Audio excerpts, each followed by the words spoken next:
It's time for Net at Night, episode 142. Amber has the week off, but good news, Sarah Lane's filling in. And we're going to talk to two of my very favorite people in the entire web world, Jason Fried and David Heinemeier Hansson, the creators of 37 Signals. David created Ruby on Rails, and they've written a new book called Rework, the business book for people who don't need an MBA. They just need to get the job done. Rework is awesome. We'll talk to David and Jason in just a bit. Net at Night is next. Netcasts you love. From people you trust. This is TWiT.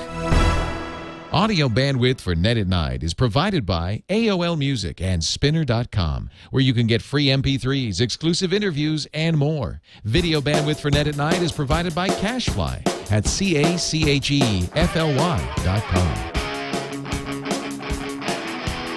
This is Net at Night with Sarah Lane for Amber MacArthur, episode 142 for March 10th, 2010. Rework.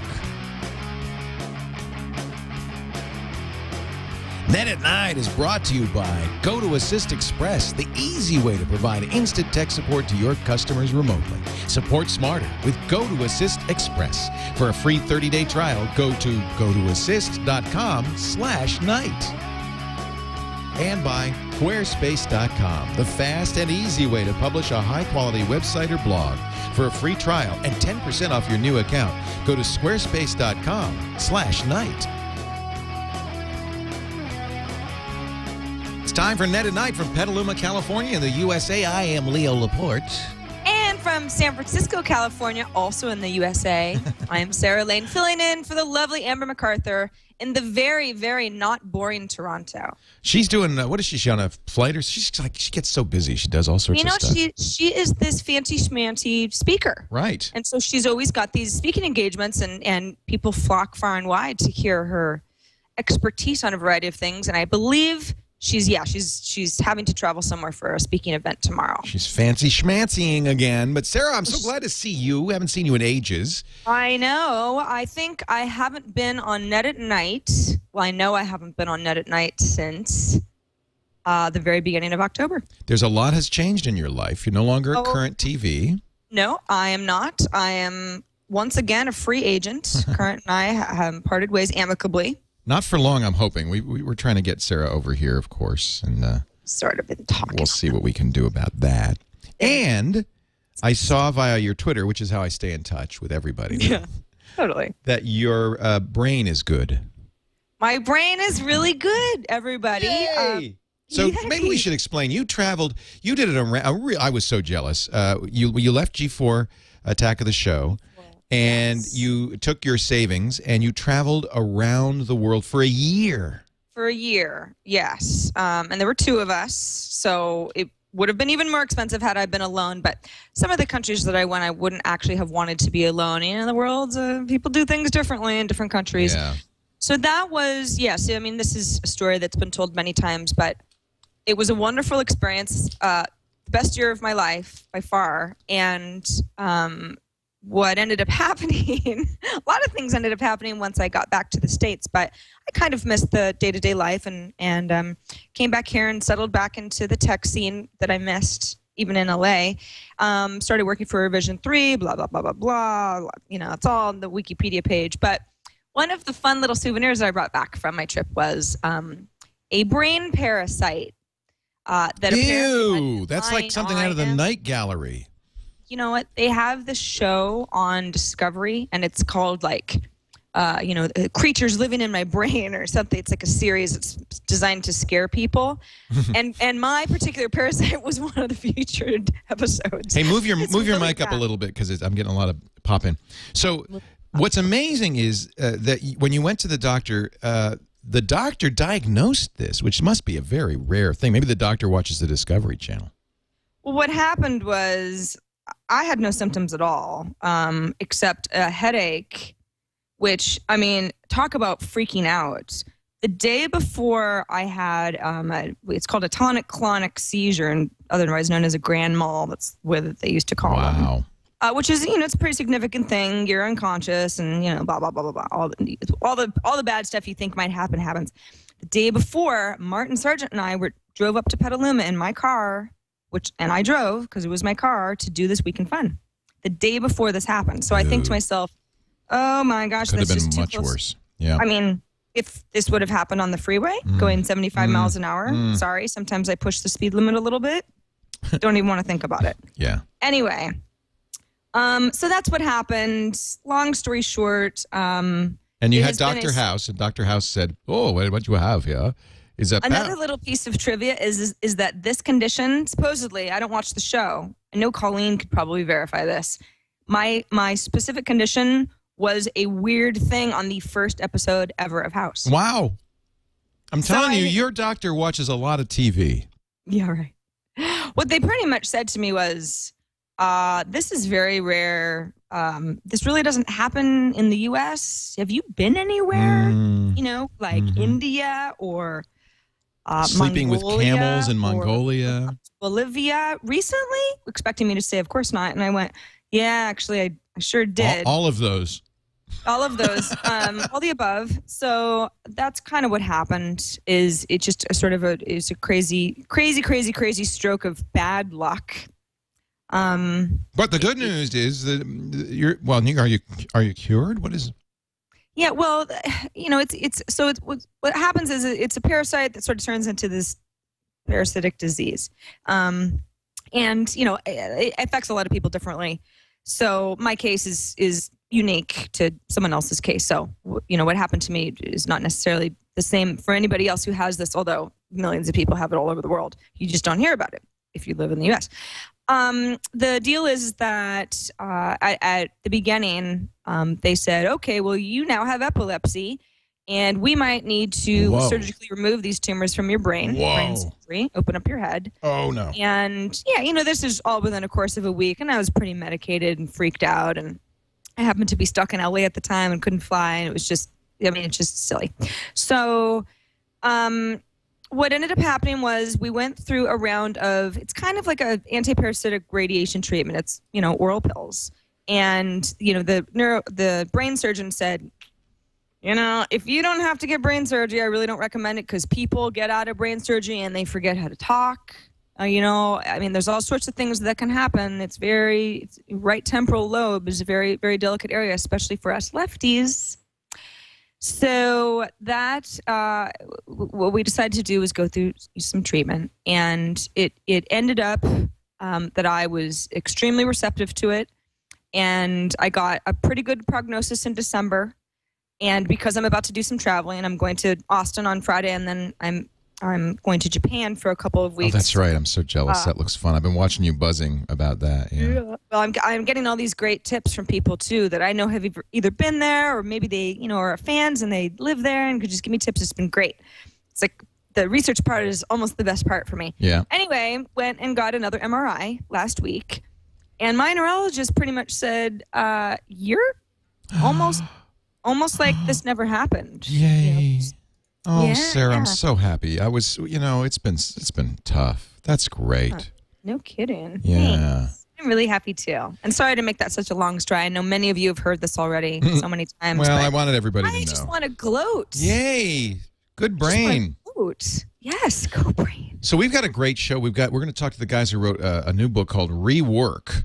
Yeah. David Heinemeier Hansson is the creator of Ruby on Rails. Jason Fried, along with David, one of the two founders of 37 Signals, which is an incredible web development company. They wrote a book that was a huge bestseller called Getting Real, I think it was. And they've done it again. They've got a new book called Rework, which is a business book that tells you how to succeed in business without being a workaholic, without staffing up. It comes across as like an MBA killer. Yeah. This book is the MBA killer. I mean, it's things like go to sleep. Things the hard way. Meetings are toxic. Ignore the details early on. Building to flip is building to flop. Mm-hmm. Which, you know, a lot of companies say we're gonna sell, where this is our exit strategy, right? Yeah, well, that's how. Go to sleep. That's, I mean, that's a good one, isn't it? If that's advice in a business book, I will read the book. I think it's great. Because I don't know about you, Leo, because I have a theory that you don't actually do a whole lot of sleeping because that's the reason you know all the things that you do. But if I don't sleep regularly, I'm not productive at all. I'm somewhat of a nightmare, not smart, not on my game. And I can imagine that a mistake a lot of people make that are trying to make something of their new businesses, they burn the candle at both ends and they end up making bad decisions. They say foregoing sleep is a bad idea. Sure, you get those extra hours right now, but you pay in spades later. You destroy your creativity, morale, and attitude. I believe it. The costs are stubbornness, lack of creativity, diminished morale, and irritability. What are you talking about? Anyway, we'll talk to David Heinemeier Hansson, who also created Ruby on Rails, and Jason Fried in just a little bit. Amber's just dying now that she's not going to be on this show because she loves both of these guys, and they love her. But I'm really thrilled you could be here with us to do that. Before that, though, as usual, we have some really good links for you. I have a little rant. Oh, do you? Yes, and I'm going to talk about a poor woman in New Zealand who we ambushed on Sunday. Thanks. Yeah, I heard about this. Yeah. I talked to her this morning on Kiwi Radio, though. And well, I'll tell you the whole story in a second. Before we do, though, I do want to mention our friends at Go to Assist Express. This is the Citrix company, does a product that is specifically for people who do support, whether you're in a software business, you have to support your software, or you're an IT professional. Telephone support is no fun. You know, walking somebody through a fix is awful. Go to Assist lets you do what you really want to do, which is get your hands into the machine and fix the darn thing. It's faster, it's more efficient, and Go to Assist Express is built for the IT pro. It does so many great things. It gives you a chance, for instance, to have 8 sessions at the same time. So you don't have to wait for a scan or an install to complete. You just move right on. You can drag files from your computer to there, so if you've got the fix in a file, drag it right over. You can do unattended support if you need to. Very easy to set up. Your supportees don't have to have it set up ahead of time. In fact, I was on the line with my mom. I was Skyping her, and she said she was complaining about Intuit and Quicken, and she couldn't get it working. I said, well, Mom, here, click this link. So I pasted the link in. She clicked it. It installed within 30 seconds, and all of a sudden, I'm in there fixing the problem. Go to Assist Express. You could try it free for 30 days right now by going to gotoassist.com/night. Now, here's the good news. Mac or PC. Works with both. You could support a Mac from a PC, support a PC from a Mac. No limitations. There's integrated live chat, so you can talk to your client as you're working with them. Two-way screen sharing, so you can show them your screen they can see what you're talking about. It can tell you what software is running on the machine, the operating system, the programs, the security software, and you fix the problems very easily, very quickly, and completely securely with 128-bit end-to-end encryption. It really is a good program. Try it free for 30 days. And they have day passes if you're an occasional support pro, but this is for the serious professional. Go to assist.com/night. Free for 30 days right now. Give it a try. So, Sarah, do you know about the Streamy Awards? Of course you do. Yes, I do. Now, was last year the first? I think it was. I hadn't heard of them Awards before because that. I feel like this is the second annual Streamy Awards. Here's the problem that I have with the Streamy Awards, besides the fact that it's such a sort of wannabe Oscars thing. I just don't know why web people try to make the same rules for themselves. It seems like Hollywood, doesn't it? It seems like Hollywood's doing this. It seems like wannabe Hollywood, right. kind of.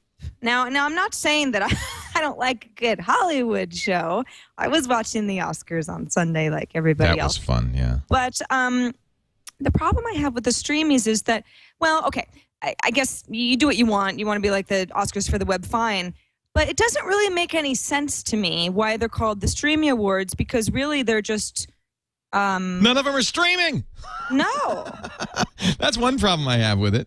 There is one category. I think that they say they make themselves feel better by saying, well, many of our shows can be streamed when watching or downloaded. That's not what streaming means to me. It very much feels like these are regular TV shows that are on the net, like Correct. Dr. Horrible and stuff like that. And listen to the nominees for Best Female Actor in a Comedy Web Series: Justine Bateman, Lisa Kudrow, Joanna Cassidy. I mean, these are Hollywood people. Of course, Felicia Day's in there. And our good friend Shira Lazar is hosting it, and I don't have any problem with that. But we are nominated, by the way. We're nominated in one category, the one category that seems to have anything to do with streaming, which is Best Live Production in a Web Series. And that's for TWiT? For TWiT.tv, competing against Kevin Pollak's Chat Show. That's a good show. The Rad Nerd Show, Fantasy Football Live, and CoinOp TV Live. These are the only live shows in the whole bunch. So the only real streaming ones. When they say TWiT.tv, you've got quite a few shows. Well, no, but that's fine. I'm willing to. I'll accept it. You're okay. But here's the deal. Well, here's the deal. I thought, oh, this is great, and they want you to. You know, it's like the Emmys. You prepare a reel, which judges then look at, and they will vote. They handle the distribution, though. You can't do it. You can't send it to the judges. You can't send them a link to your website. They want to. You give them a clip, and then they create the DVD. And it's already backwards. Yeah, and it's like $150. I can't. Hey, Dane, what is it going to cost us? I can't remember. But it would end up costing us considerable amount of money. You can send it to a small subset of the judges. But if you're going to send it to all the judges, it's thousands of dollars. And where does the money go? The Streamy Awards.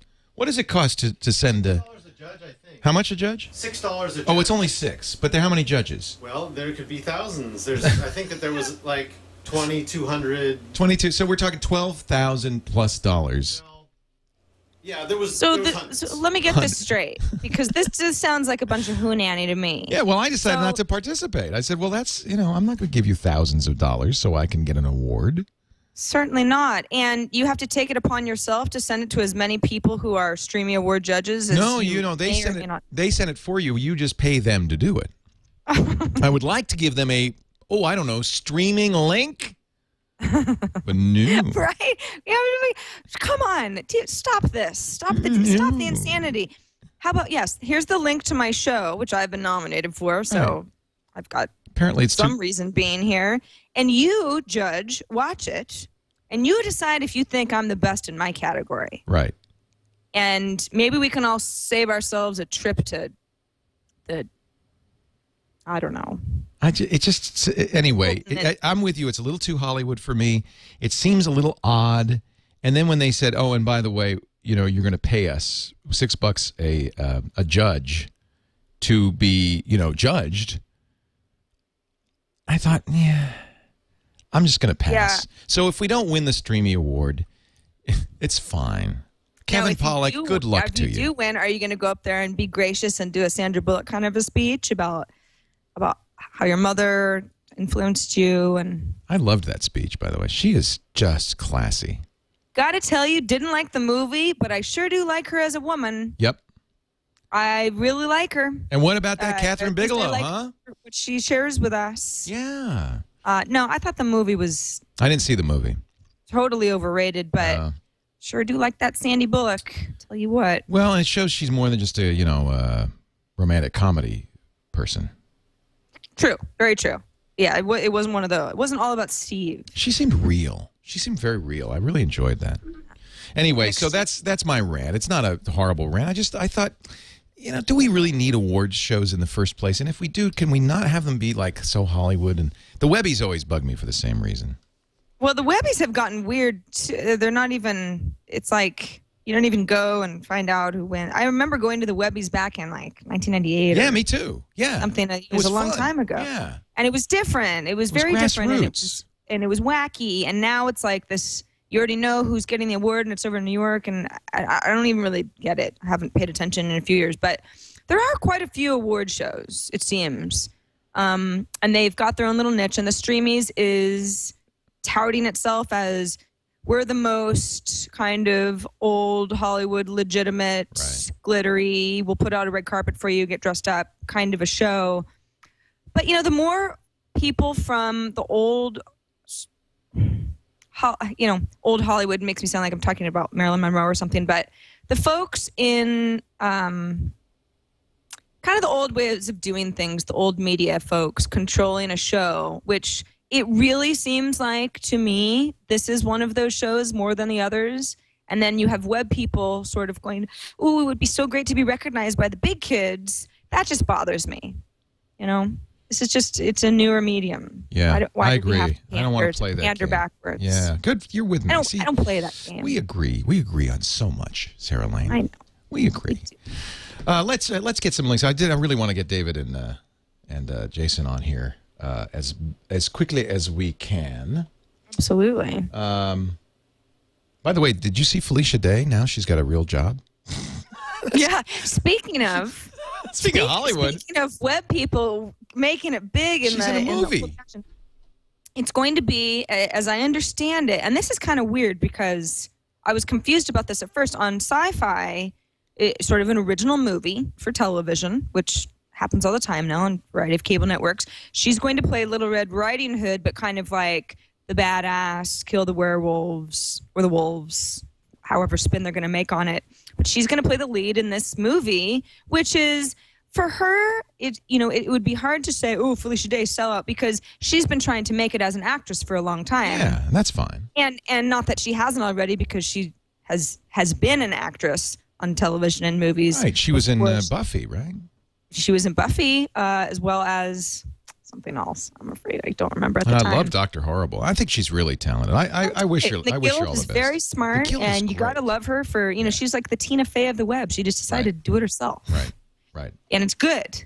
So kudos to her, because I think it sounds like something that's right up her alley. But you kind of do have to go, see, we're still doing this thing where if somebody really makes it, they're back on TV again. The web is the stepping stone for the big deal. Right. But maybe I would feel that way too. Right. If I get into the next Pirates of the Caribbean movie, I'm probably not. You just want to make out with Johnny Depp. I know. Maybe I do. What was that? What was that tweet you said about was it Alice in Wonderland? Yeah, future baby daddy. Future baby daddy. And of course it's in jest, Johnny. I know you're watching. You've got a family. He's stalking you. Just want to be your friend. No, he's been stalking you. I know. Yeah. I could tell. He's following you around. Really? Oh yeah. Good. Oh yeah. He's got. Feels so much better now. He's got Lane fever. Well, you know what's funny, though, is that at not to talk too much about the Oscars, but they were interviewing Amanda, I hope I say her last name right, Seyfried, who's in Big Love and was in Mean Girls and does a lot of stuff now. And she's going to be in a big picture adaptation of Little Red Riding Hood, directed by Catherine Harris. Oh, dear. Twilight movies.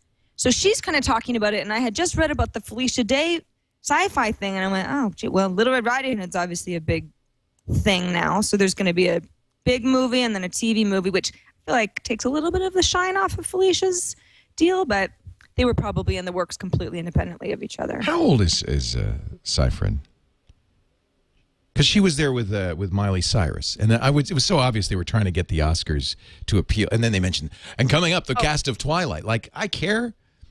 I know that that there was actually somebody that in the monologue, Martin and Baldwin, they called out to one of the guys, like, hey, New Hollywood. And I couldn't tell you what he was in. I know that he's like a teen throb kind of thing, but I just don't know. Welcome to my world. Now you know how old I feel. Oh, Leo. Who is that? I don't know who that. She's 25, Amanda is. Or she will be in December. I don't think she's so young. No. She's young-ish. The Miley Cyrus thing fooled me because she's like teenager. She's like 17. Yeah. Was last I checked. Right. I don't know. I don't know. Let's not make ourselves feel any older. So I'm trying to make a internet star. Remember Conan O'Brien last week picked a random woman to follow. Yes. He did the right thing. He asked her ahead of time. He wasn't following anybody at first. Right. He was following nobody, so it was kind of like, who's going to be the first? And it wasn't a contest, right? He just picked somebody. He just wanted to be weird about it and pick somebody randomly. Well, it's not that weird. Do you think it's weird? Because we did the same thing on Sunday. So but we were it talking wasn't about your idea, now was it? Well, kind of. Well, Conan had the first, but then I thought, well, we could do that. And then Kevin Rose egged me on. He's one thing you got to know about Kevin if you hang out with him. He doesn't do bad things himself, but he will get you to do bad things. That's my story anyway. Yes, he is. What's the word for somebody like that? He's an instigator. He's an instigator. And he likes to manipulate people to do the things that he can't do or else he'll look bad. I'm blaming him. But he picked. So what we said is, okay, Kevin picked somebody at random. He did a search on Twitter. Actually, this is clever for the phrase "I hate technology." He wanted to pick somebody who hated technology, and he just came back from New Zealand, so he found a young woman in New Zealand. Lisa Tickled Pink is her handle.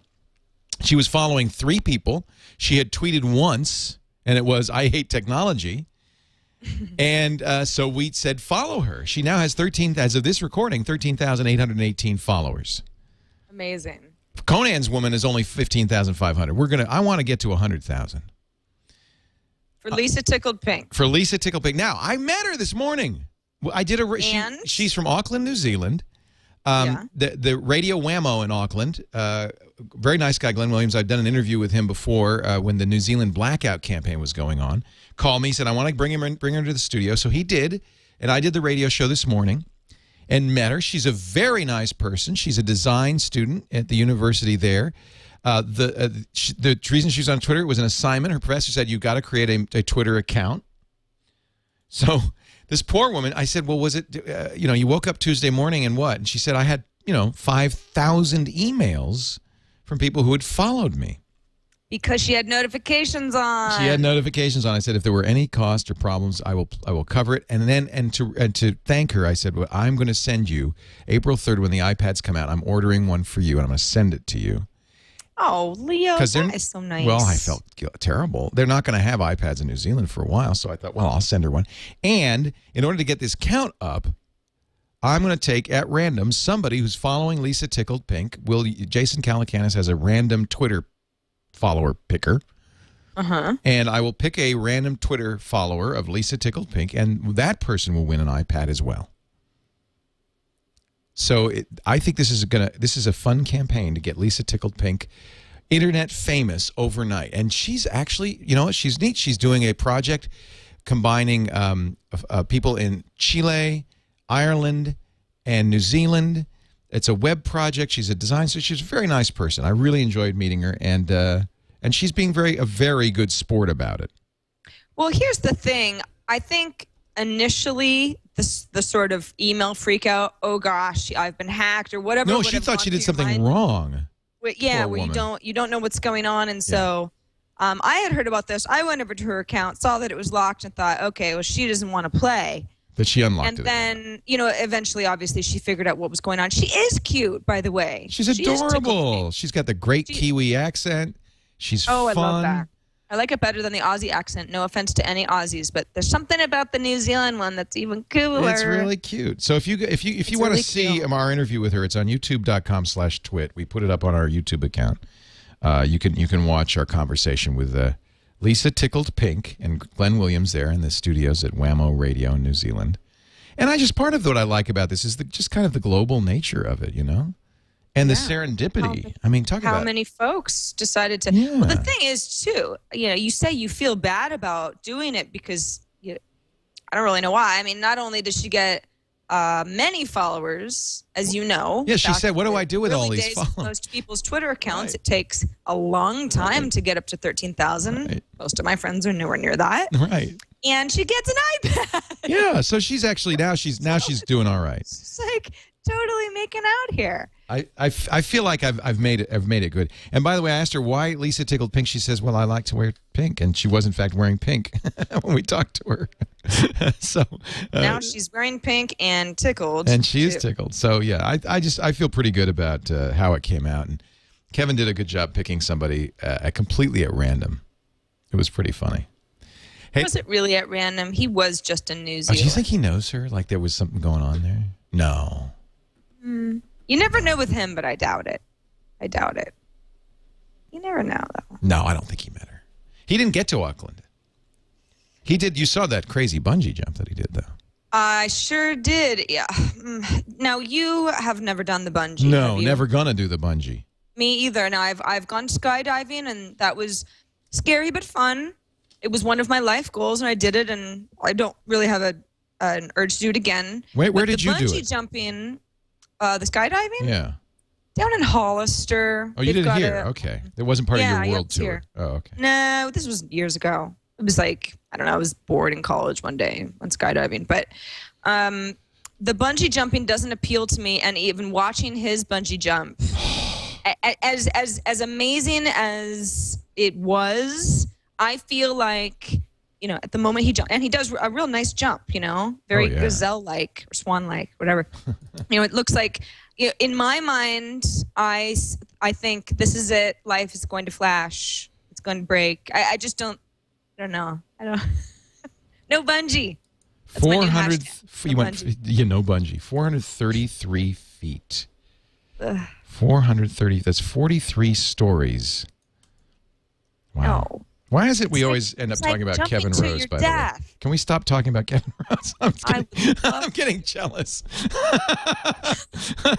Anyway, he was on TWiT this week, and that's how this whole thing happened. Look at this. This is crazy. And you know what? Kevin's very brave. He just went. Look at this. He just goes. He just goes. Well, this is his very ballet-like. Look at that. He did a beautiful job. Oh. I think having the camera on you makes you want to be less of a wuss because you're going to have to watch it later. I'd be crying. I wouldn't jump. No, somebody would have to push me. Yeah, I'm never going to do that. Crazy. Crazy. It looked like it was over sort of like a crevasse. Rocky ravine, Yeah, some horrible place. What if you... Oh. Not even over a lake. No, wasn't it beautiful? No. Hills of Afghanistan. Who did we know that did a bungee jump and came back with it? Was it Alison Strawn came back with a hemorrhaged eye? Oh, geez. Somebody. Was that? Yeah, I think it was Allison. See, that's the only story you need to say, no, hey, not me. People get hurt badly bungee jumping if they survive at all. Yeah. Maybe we should do something else with our $250 or however much it costs for him to do that. Before we get our guests on in just a little bit, I want to mention our friends at Squarespace. They do Sarah's website. They do our Inside TWiT blog. It's more than a blog platform, though. It's a web hosting platform plus. Great software. To learn a little bit more about Squarespace, we actually went to New York and visited with the Squarespace folks. Let's just take a little visit, a little trip to New York and Squarespace.com. I am Dane Atkinson. I am the CEO of Squarespace. I think what shows the power of Squarespace best is some of the front-end tools you can use to change the way your site looks. I love the fact that you can change the column widths and the entire site changes in real time, or you can click on any image and change it automatically. So now I'm in on a site. I'm going to change the widths. As you can see, the site on top is changing in real time at the same time. And this is not just a visual change. All the code behind it, everything else is changing. This doesn't happen anywhere else. I'm Tadeo, and I'm a user interface designer. I've designed the iPhone interface, so this is a beta version for the next one. And you can edit your post, add your images, see your statics. It's really cool. It's really cool working for Squarespace, actually. I love this company. It's great stuff, and I think you'll love it too if you just give it a try. Squarespace.com. Use the promo code NIGHT, and you'll save 10% off your Squarespace site. Sites start as little as $8 a month, but you could try it absolutely free right now. Go to squarespace.com/night and give them a try. You can import your blog from your WordPress, your TypePad, your movable type, Blogger. You can export back out, too, so you're never at a loss. You're never stuck. I just think these guys really know what they're doing. They make great stuff. So many of my friends use Squarespace now, and I think you might want to try it, too. Squarespace.com/night. We thank them so much for their support of the Net at Night show. We get David and Jason on the line here. Hey, guys. Hello. Hey, guys. David, where are you? I am out in Malibu. Oh, looks good. That's the life. Yeah. Are you there, too, Jason? No, I'm in Chicago. That's what I thought. Yeah, little old me in Chicago. I'll live. So some of the sunlight's reflecting off David's sunglasses into my screen, so that's a good at least you get something. Look at the clouds behind him floating by. Are those even real? Those look like cloud walls. It's all photoshopped. I'm in a basement somewhere in Chicago, actually. This is just a green screen. Programmers don't need sun, David. What are you doing? First of all, congratulations. A new version of Rails just came out, did it not? Not quite. It's coming out shortly, but we're not quite there yet. There's a beta out of Rails 3. That's what I saw, Rails 3 beta. What's new in Rails 3? Oh, there's a ton of new good stuff. It's sort of a technical thing to go into, but it's better, faster, funner, more exciting. That's all you have to say. Awesomer. That's awesomer. Yeah. Rails was kind of originally developed to support 37 Signal's own projects, right? Yeah, it was actually extracted from our first project, Basecamp. I started building Basecamp, and I just started, as part of building Basecamp, building all these generic tools. And then somewhere halfway through the building of Basecamp, I realized, hey, there's enough here for a toolbox that other people could use. And so we released it some 6 months after Basecamp came out. That's awesome. 37 Signals really is a model for kind of the modern company. Getting Real was your first book about building software, about running a business. What's new in Rework, Jason? Is this...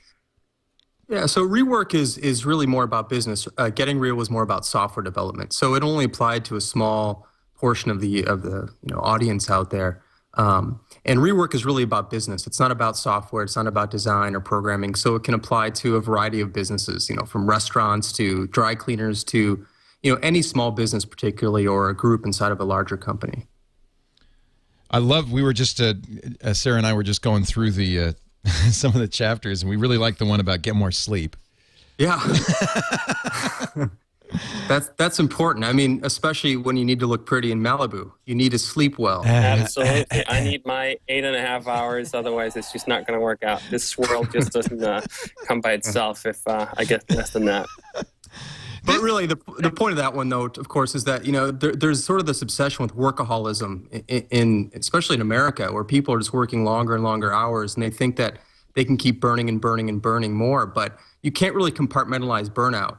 And if you're tired, you're just tired. You can't make it up with one night's sleep. You got to be consistent about your sleep. You have to get good sleep in order to do good work.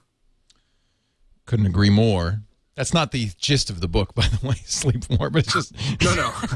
One of the things. Now, when you did Getting Real, it was a virtual book more, wasn't it? I mean, it was a PDF, a download. I guess you could have bought a printed copy of it.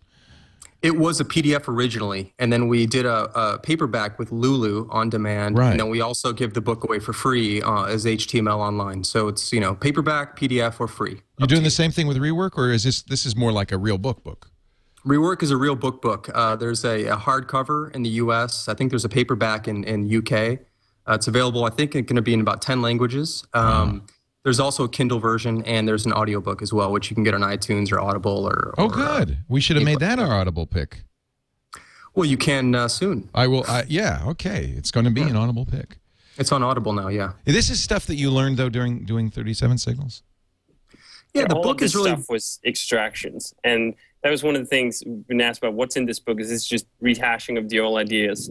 And in some ways, it is. It's a compilation of everything we learned over the past 10 years of running this business. I don't believe in business books that are dedicatedly written. I don't believe that you can actually just sit down and just come up with great ideas. It doesn't work like that. So what we did was instead look back. What have we learned over the past 10 years? How can we present the best of those ideas as succinctly as possible for people to learn something from that? It doesn't work to just sit down and invent business ideas. It doesn't work to sit down and invent good policies or anything else like that. You have to extract it from a real business, from actually real experiences. So that just takes time. Like business books, and this is a random general one, and people would just write dedicated business books. If you're going to write something every 2 years, how are you going to learn enough to put that into a book that's worth reading? I've read a fair amount of business books where you read through the first 40, 50 pages and you get the point. I mean, it didn't need to be more than that because that's what the experience merited over the past 2 or 3 years that author gathered those. So if you want to actually read a book that's 150, 200 pages, you need years to collect all that stuff. This is the kind of book that I need, I think, for doing TWiT. Yeah, me too. Yeah. You guys, one of the sections, competitors that a few essays are under that I'll just read off. Don't copy, pick a fight, underdo your competition, and then who cares what they're doing? That's really interesting to me because I can't think of really any companies who operate that way. Everyone cares what the other company, the competitor's doing so that they can do it better or they can do it first. I mean, you're seeing that right now, especially with geolocation. That's a good example of something. They really care what the other companies are doing. So, I mean, how do you think differently than that? Well, I think, when it comes to the competition, you have a limited amount of attention to begin with. And I think you're better off spending it on your customers and your own products than worrying about what other people are doing the whole time. You can't pay attention to your competitors completely and your customers completely and your products completely and your employees completely and your vision completely. You have to make some decisions. So we'd rather spend our time making the people we know who use our own products very happy with them instead of worrying about customers we don't have yet that are being approached by other competitors. I actually heard a great quote yesterday for the first time. Henry Ford said it. He said, the competitors you should be worried about are the ones that don't care about you. They're the ones who are actually focused on building their own business. Ooh. And I think that that's totally true. That's great. Instead of worrying about everybody, there's this Cold War going on, especially in the software world, where everyone's trying to one-up everybody else. It's this company does search, so we have to do search, and they have this feature, we have to do 2 more features to counteract their one feature, and it's just this Cold War. It's the same Cold War that happened, with countries, where everyone's trying to outspend each other and out-militarize each other, and really, there's very few winners in that world.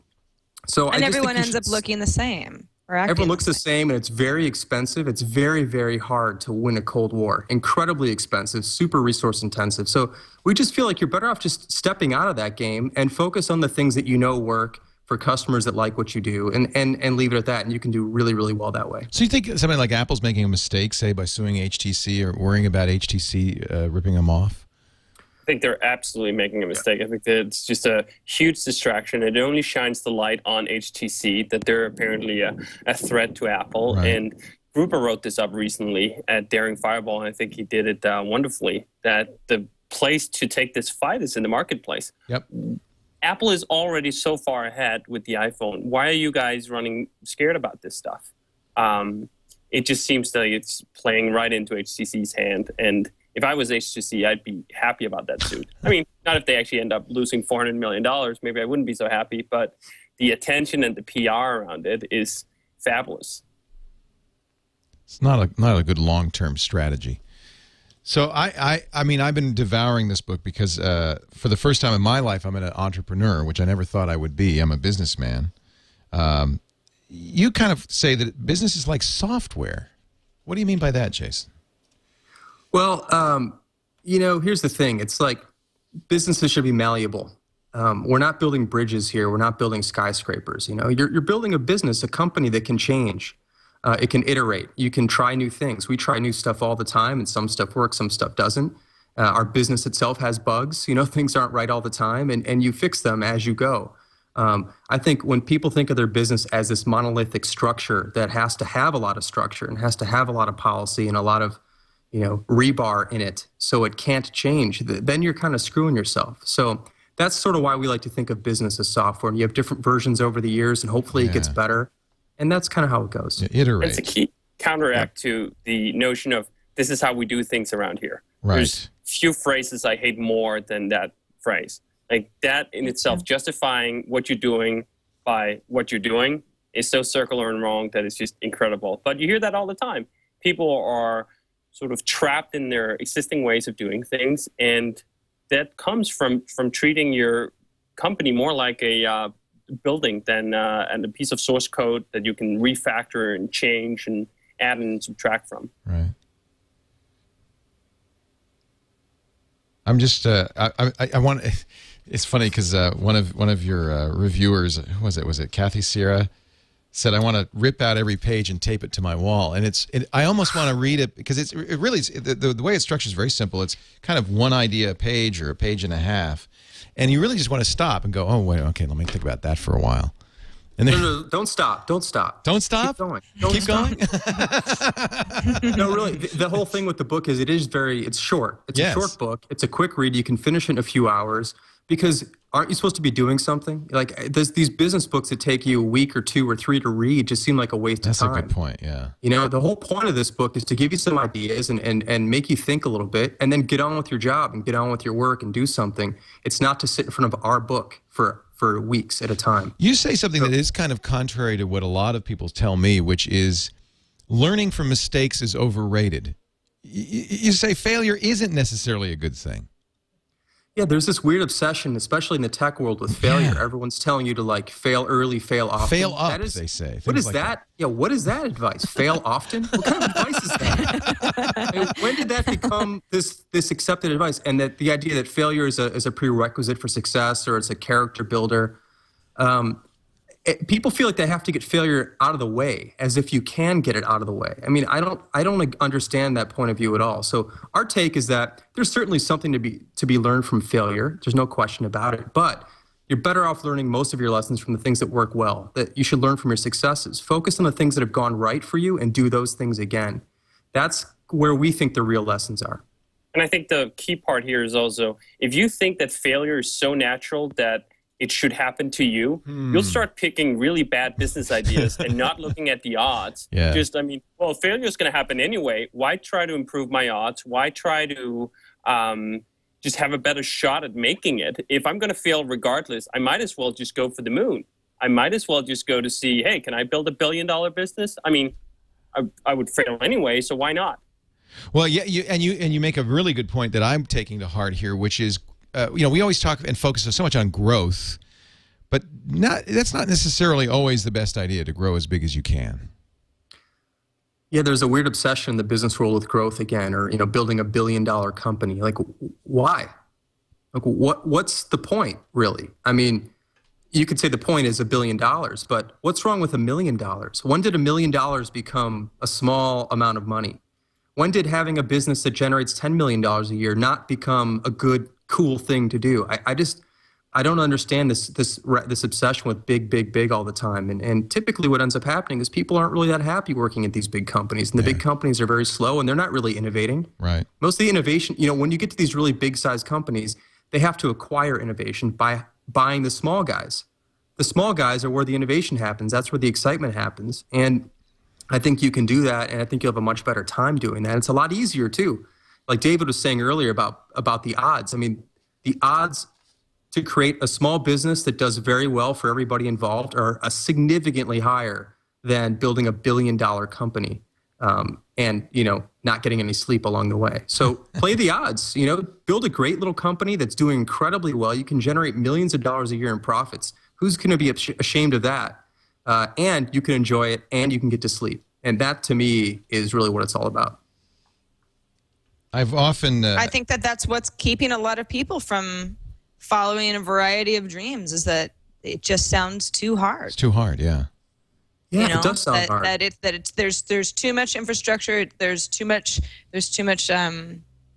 fear of failure, fear of not being able to sleep or have a family, or those are the fears I've had all this time. Leo, I know you said you weren't an entrepreneur for a long time. You were always working for other people. I mean, that's all legitimate stuff. Well, what drove me is not wanting to work for anybody anymore, and wanting control. I wonder how many entrepreneurs do this because they just want to do their own thing. They don't want somebody telling them what to do.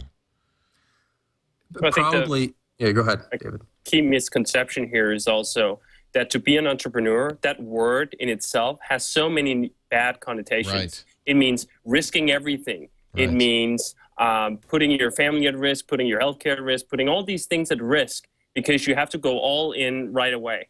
That's just not true. I mean, the way we built our software company was doing work on the side. We built Basecamp as a side project while we had a real business just doing design and doing consulting. Because you don't need to just throw away all your safety nets on day one and just charge after this thing with everything you have. You can invest less than everything on the first hand and still come out a winner. Right. It's not a requirement to give up everything. And I think that's just what's so scary. And it should be scary. It should be scary to risk everything. So start with less than that. Start with just dedicating a few hours here and there to building something small. Small is okay. Yeah, small is not a stepping stone. That's the thing, Right. It's fine. It's a small book, and it's a great book, and it's 2 hours long, and you can get it on Audible. I'm glad to see. I should have made this my Audible pick, but I'm going to make it a post facto pick. Rework. You can get it free from audible.com, or get it in hardcover from Crown Publishing. It's out right now, and you want to devour it, I have to say, but you also want to absorb it. It's really inspirational, really exciting. Thanks, Leo. And I'll tell you, for somebody like me who's trying to figure out how to do this in this new economy, in this new way, it's nice to see people who are doing it in the new economy and doing it right and well and not giving up their lives. And it's just encouraging to have somebody else say, yeah, you can do it this way. It's not, you don't have to do it the way they used to do it. Yeah, and let me just throw this out real quick, too. I think in many ways, sort of the American dream has been perverted. I think before the American dream was basically just simply financial independence. Right. And somehow it's become this thing where you have to build $1 billion company now. And it should get back to the way it was, which is financial independence is totally fine. And that could mean you make 6 figures a year on your own, writing a blog or doing a show or whatever it is that you do. You can do this sort of thing. You don't have to shoot for this $1 billion target. And I think that, going back to that and getting back to the basics is really kind of the secret to all this. And I hope the book helps people understand that. Thank you so much. And some of it, too, is just the getting people to believe in themselves. As you were saying, a lot of this advice is not necessarily like what we call rocket surgery. It's not that hard. It's not something you need a master's degree to do. So a lot of what we're doing is just giving people the confidence to believe in their own common sense, that you don't have to spend forever and a day writing a business plan that nobody's going to read anyway, or coming up with stupid policies or 5-year projections or all of this other bullshit that a lot of people think that you have to do when you're an entrepreneur.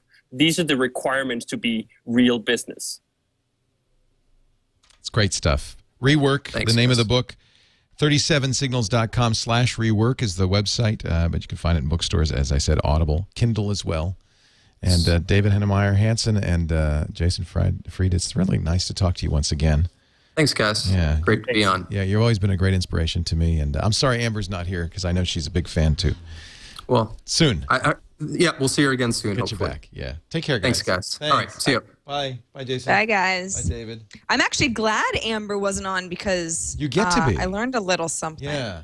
Now, did we give you a copy of the book? Not that I wouldn't have by reading the book alone, but those guys, both of them, really kind of, you can tell that they really believe what they're talking about.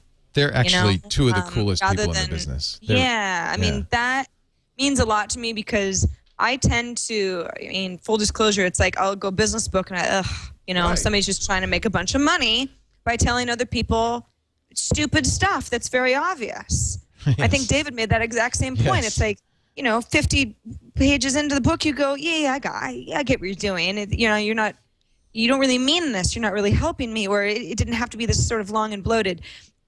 And I think, I know for myself anyway, I've never liked the idea of starting my own business because, I don't have that kind of money. I want to be able to live in San Francisco and at least have some sort of a, fun lifestyle and all that stuff. And it's interesting that maybe not everybody, but a lot of us who have these preconceived notions of what it means to be an entrepreneur just have to change our attitudes about it. And, and hear firsthand from folks who have done very well for themselves and go, hey, you don't need to buy into any of that stuff. Meetings are toxic, which is like the best thing I've ever heard in my life because I hate meetings. Unplug your headset. Siloning. So weird. I'm going to give you the new one. Yeah, they say fire workaholics. I love this. Our culture celebrates the idea of the workaholic. Not only is workaholism unnecessary, it's stupid. Working more doesn't mean you care more or get more done. It just means you work more. Workaholics wind up creating more problems than they solve. They even create crises. They don't look for ways to be more efficient because they actually like working overtime. They enjoy feeling like heroes. They create problems just so they can get off on working more. I love this. You know what? Also, it's it comes from their own experience. It's what like they said, and that's what really makes us valuable. Yeah, and I think that they really touched on a good point with when someone says, well, that's not how we do things, you've already lost. You've already closed off the potential. And you and I both know, having worked in corporate environments, that is, and very recently in my case, someone saying, well, that's just not the way we do things here. but I have a good idea for how it would be different. Right. Well, no, that's just not. No, that's a different department, and they pat you on the head and say. I mean, it's just thanks. a no thing. Yeah. It's a we don't want to hear it. It would be it would be too hard to change. We have to come to this meeting room every day at 10:30 physically and sit here. How we do it. Because this is how we do it, and if something changes, then maybe we'll die. I don't know what anybody's afraid of, but. This is, for me, I kind of fell into this, and it just started and it grew, and it kind of fell. It was never a plan, right. And now I'm feeling like, boy, I sure need something like this to help me figure out what the hell I'm doing. But I think your story, accident or not, is kind of what Jason and David were saying. This is what they're talking about. You wanted to do something you enjoyed, and it did start out very small. Right. I mean, TWiT wasn't what TWiT is now. It's still pretty small. But, I mean, along the way, it's become something that's you figured out ways to expand. And now I can watch you on my iPhone. And you too. And I do. And you too.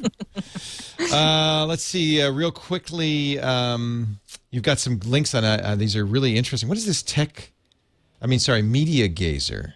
Oh, Media Gazer. I might start to, this is really interesting. It's really, so what's cool is that if you're a fan of techmeme.com. Which I am, huge. Which I am too. Yeah. Because, in fact, not to make the tech meme editors think any more highly of themselves, but I mean, that's kind of like the first link that I open in the morning. Yep.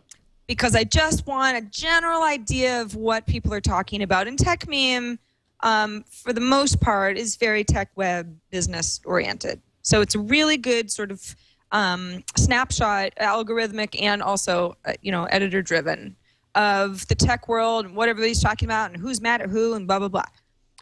Media Gazer is it's the concept and even the look of it. If you go to MediaGazer.com, it's just like TechMeme. It does look the same.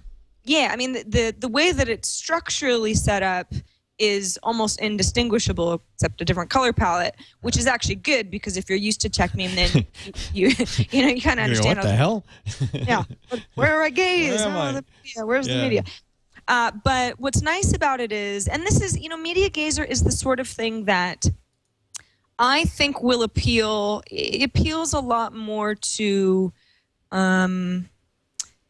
the literary, journalistic folks. Not only that work, in that field, but people who kind of like to follow it. I see a lot more kind of New York-based stories. And that's not totally true. I mean, that's a generalization, but following the way that media works, and believe me, some of this is crossover to what would also be considered. Oh, there's a lot of it. A lot of the stuff we talk about all the time. Exactly, because it's the way that it's going to change how we eventually use technology and media. But the stories as a whole are of a different genre. It's more of where is the publishing industry going? What is the iPad? What's going on with the relationships that are going on and how it's going to change the way that industry works. It makes me wonder if there might be a whole slew of sites like this that cover individual slices of topic matter. I mean, this is great. TechMeme has kind of tried to do that already with sort of other sort of niche genres like sports, and I as far as I know, this is not the same company. I mean, they're doing exactly the same things as TechMeme does. They even have the sponsored posts on the right. It's the TechMeme folks. Oh, it is. Oh, okay. No wonder it looks so much alike. Oh, yes. I thought, yes. wow, they really are just blatantly ripping them off here. No. This is not a competition copycat. So this is what TechMeme maybe is going to do, is do different ones with different categories. Well, I think that TechMeme has been very successful. Yeah. Now, you're not necessarily going to get, you go, okay, tech. That's as you and I know, that's a vertical that people, if you're into it, you're really into it. They're into it. They gotcha. Hair products, or that's a stupid example, but there are certain other hair products is good. No, that's a good. That's a very good topic. Yeah. Sure. Not really. But there are certain verticals. Dig has figured this out sort of by trial and error, that there are just certain categories that stick better with people than others, especially if you're coming out of a tech-centric sort of center, right? Media is a good offshoot. At least it seems to be. At least, Perfect. It's very closely related. And we do, Alex does a This Week in Media show, which it's completely overlaps stuff we cover on our show. So, yeah. Yeah. Good stuff. And in fact, the top story on Tech Meme is our next story, which is location data. Twitter is going to turn on, this has to do with South by Southwest, right? Well, it does. And the funny thing about it is how I was mentioning before that all the conferences just seem to be, everyone's just doing it first because they want to get 2 weeks on the next guy. Is like, now you hear that Facebook's going to allow that for their 4 zillion. Do you think this is maybe a little scary? Facebook, this is according to Nick Bilton writing in the Bits blog on the New York Times. Right. Next month, there'll be a new status going through your status updates on Facebook, your location. Right. If you so choose. And they've made it very clear that you have to opt in, and, they're not going to, nobody's going to get stocked because of this. What's this? How will it know? Because, Facebook has a mobile tool, and I have Facebook on all my phones, but I think really mostly Facebook is used on desktops, isn't it? Yes, but there are all sorts of services that have Facebook that are using the API to be able to post to Facebook, for example. Like your Foursquare check-ins. So Foursquare could go to Facebook, right? Yeah. Well, actually, it does. Mine does go to Facebook right now.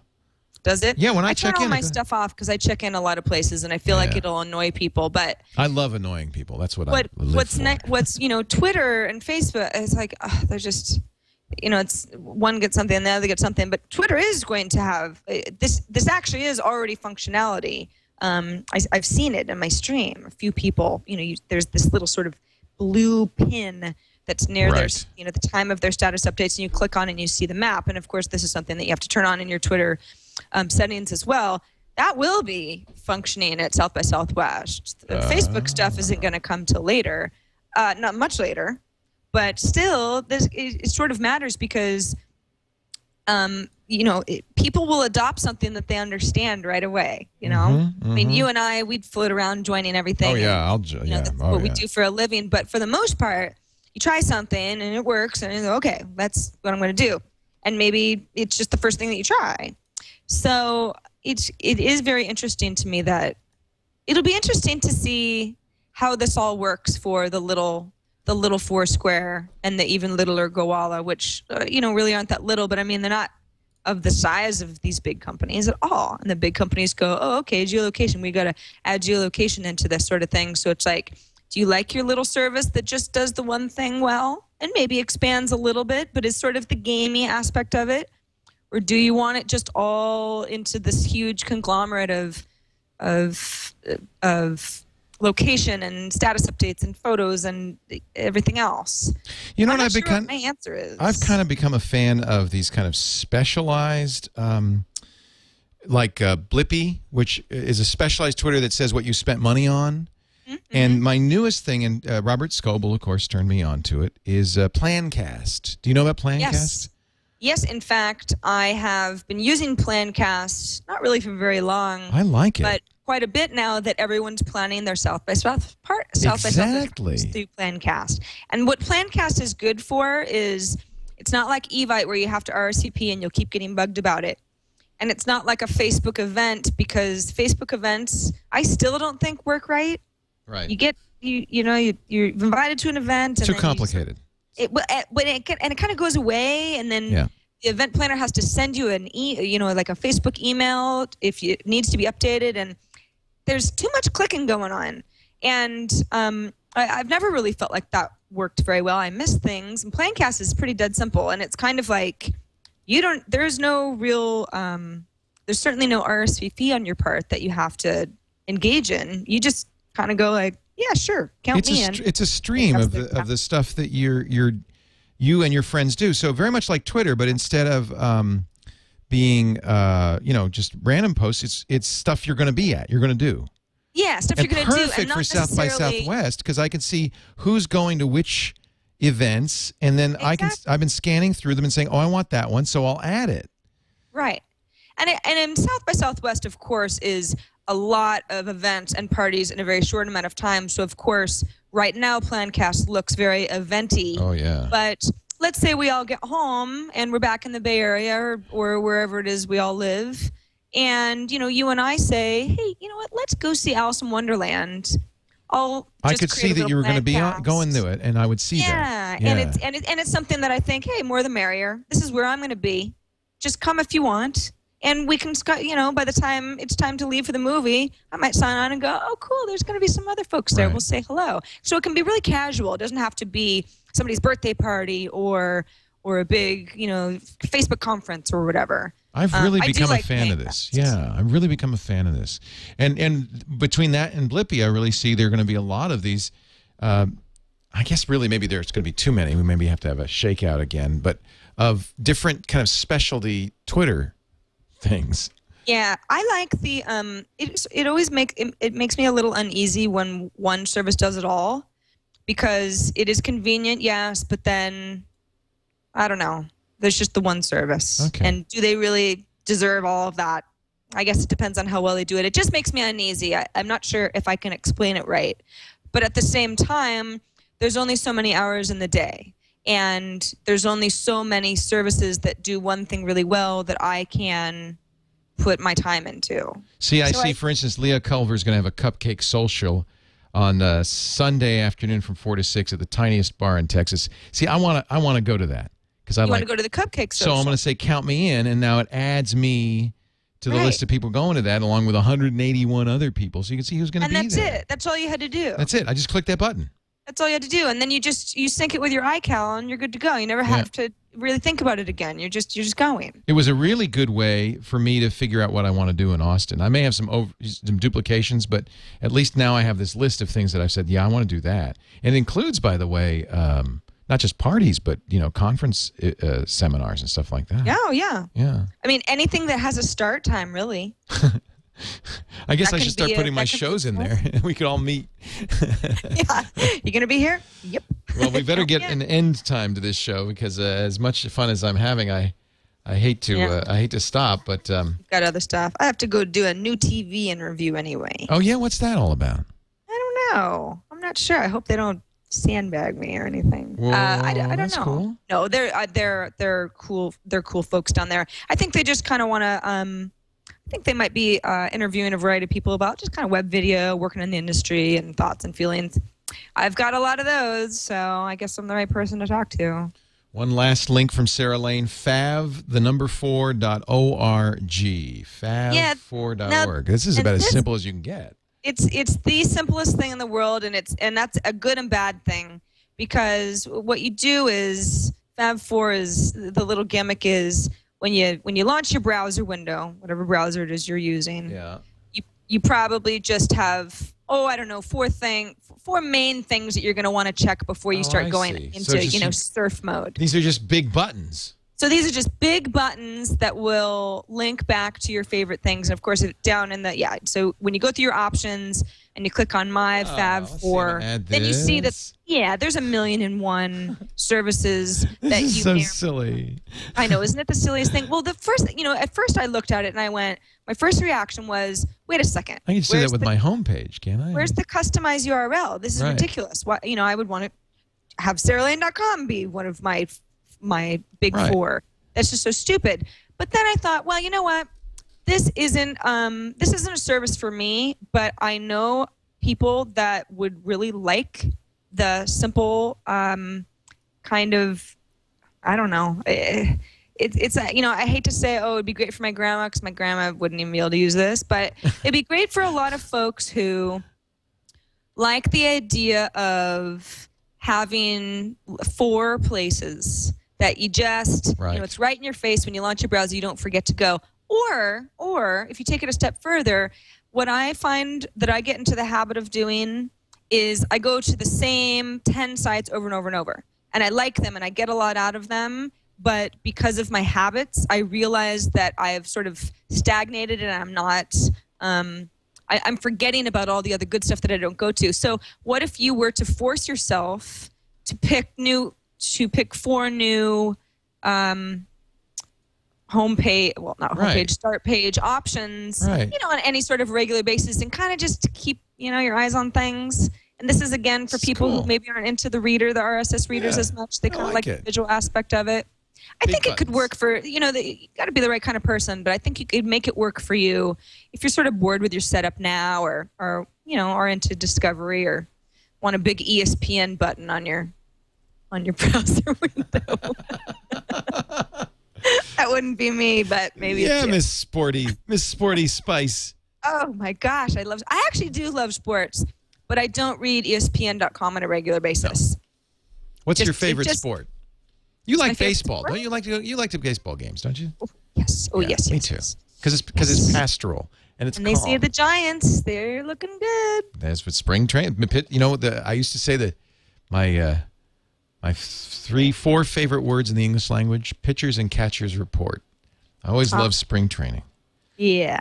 Well, I hope. Well, we'll see. We'll see how they really look, but they beat the Dodgers. They do this every year, though. Oh, the Giants! They could really take it far. There's nothing more sad and pathetic than a baseball fan. There's certain teams that really, I'm not going to name names, that really it's sad, but almost in general, you just, this is going to be our year.